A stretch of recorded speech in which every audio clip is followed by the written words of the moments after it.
It is said that God, the essence, the self, lies beyond the mind. But the realization is done with the mind. The mind cannot think it. It cannot be thought of by the mind. But the mind alone can realize it. How are these contradictions to be reconciled? The self is realized with a dead mind, mind devoid of thoughts and thinker and turned inward.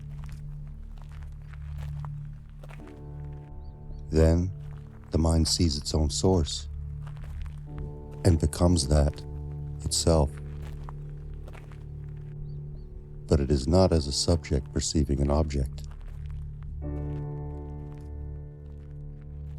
When the room is dark, a lamp is needed to illuminate and eyes to cognize objects. But when the sun has risen, there is no need for a lamp to see objects. To see the sun, no lamp is needed. It is enough to turn the eyes towards the self-illuminating sun. Like this, with the mind. To see objects, the reflected light of the mind is needed. But to see the heart, it is enough that the mind is turned towards it. Then, the mind loses itself, and the heart shines forth.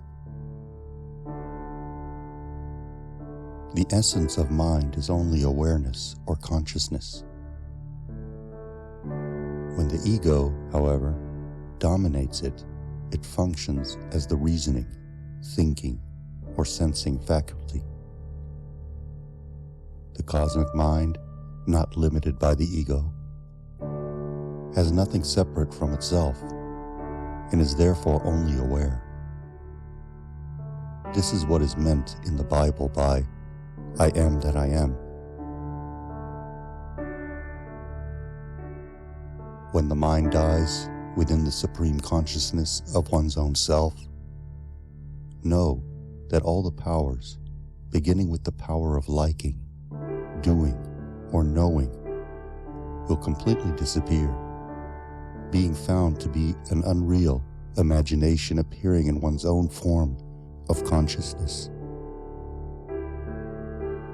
The impure mind, which functions as thinking and forgetting, alone is samsara, the cycle of birth and death. The real I, in which the activities of thinking and forgetting have died, alone is the pure liberation. It is devoid of forgetfulness of self, which alone is the cause of birth and death.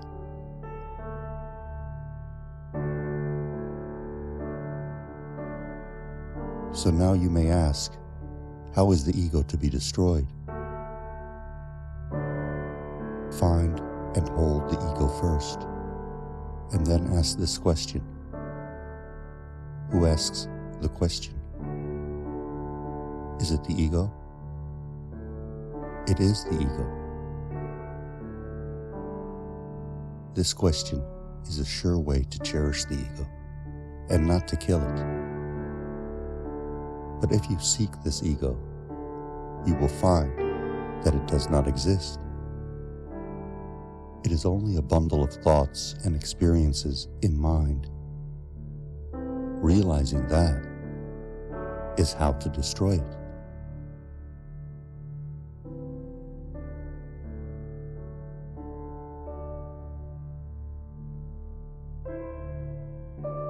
There is an absolute self from which a spark proceeds as from a fire. The spark is called the ego. In the case of an ignorant person, this spark identifies itself instantly to an object with its rise. It cannot remain independent from objects, and this association with objects is called ignorance of self. its destruction is the object of our efforts.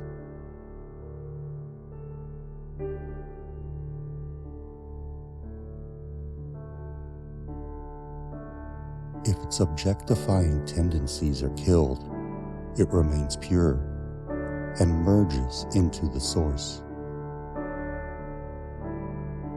The wrong identification with the body is the I am the body idea. This idea must go before good results follow.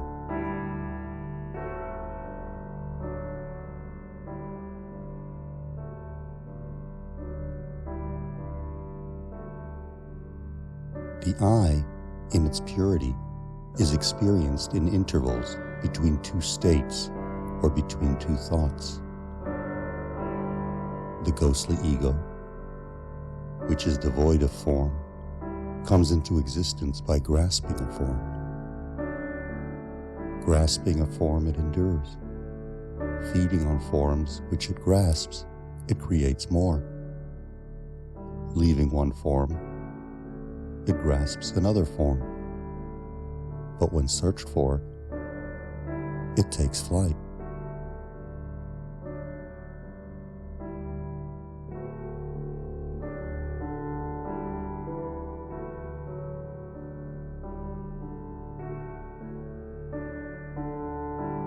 Only if that first person, the ego, in the form of I am the body, exists, will the second and third persons, such as you, them, or they exist.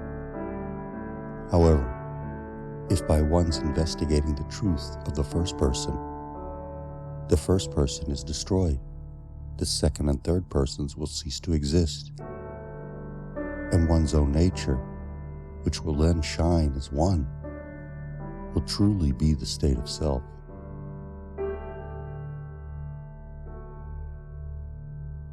The thought, I am this body of flesh and blood, is the one thread on which is strung the various other thoughts. Therefore, if we turn inward and inquire, where is this I? All thoughts, including the I thought, will come to an end, and self-knowledge will then spontaneously shine forth.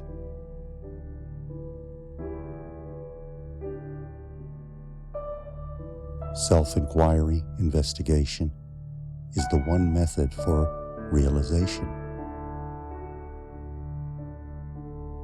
How? One must admit existence of the self. I am is the realization. To pursue the clue of realization is self-inquiry. Actually, self-inquiry and realization are the same. You may ask, what should I meditate upon? But meditation requires an object upon which to meditate,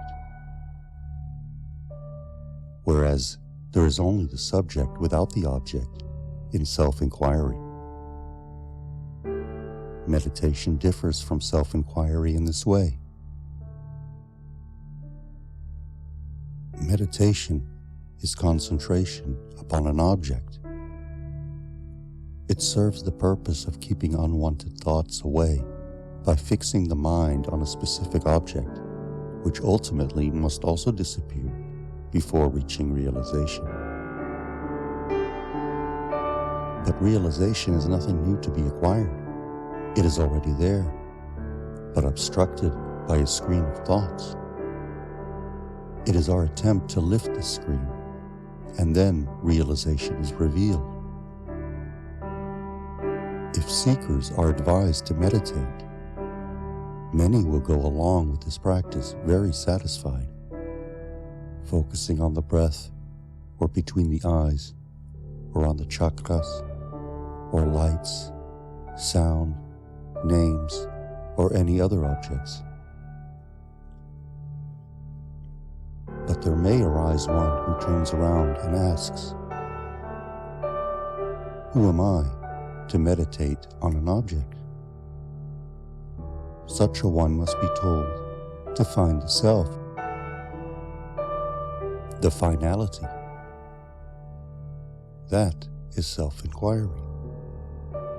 Self-inquiry is the process and the goal. I am is the goal and the final reality. To hold on to it with effort is self-inquiry.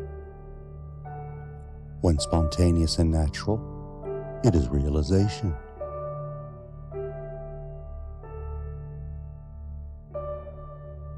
If one leaves aside self-inquiry, there are no other adequate means whatsoever to make the mind subside.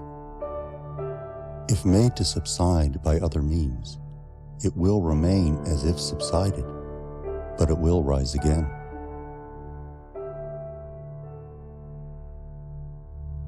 Self-inquiry is the one direct way to realize the unconditioned, absolute being that you really are.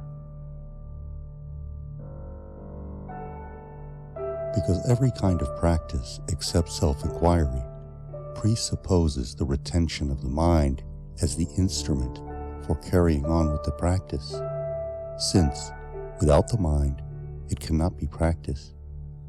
The ego may take different and subtler forms at the different stages of one's practice, but is itself never destroyed.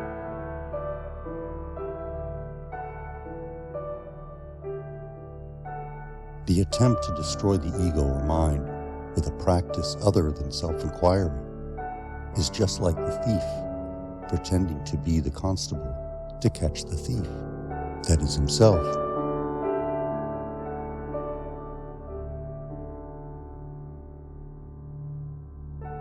Self-inquiry alone can reveal the truth that neither the ego nor the mind actually exist,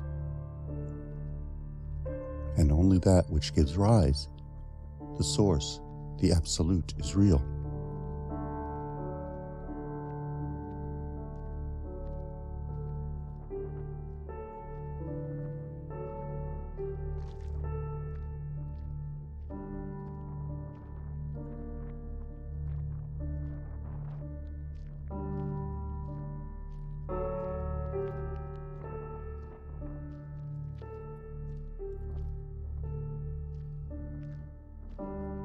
Having realized the self, nothing remains to be known because it is perfect bliss.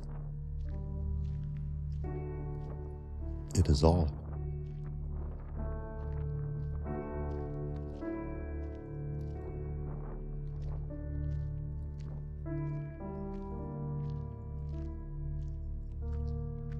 Attention to one's own self, which is always shining as I, the undivided pure reality, is the only boat with which the individual who is diluted with the thought, I am the body, can cross the ocean of unending births.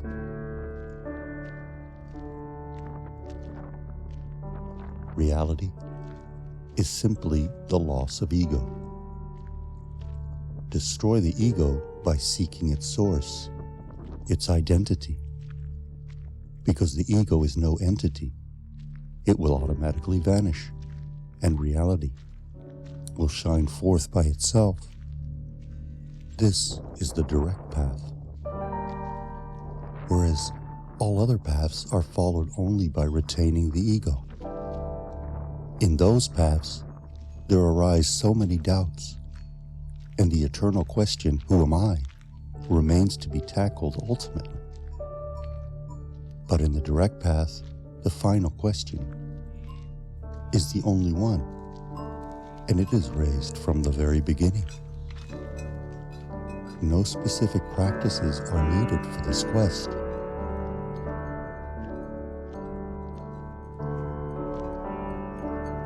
There is no greater mystery than this, being the reality we seek to gain the reality.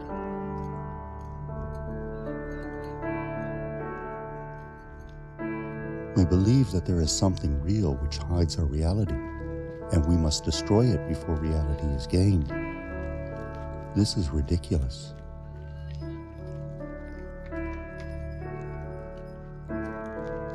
There will come a day when you also laugh at your past efforts. That which will be on that day you laugh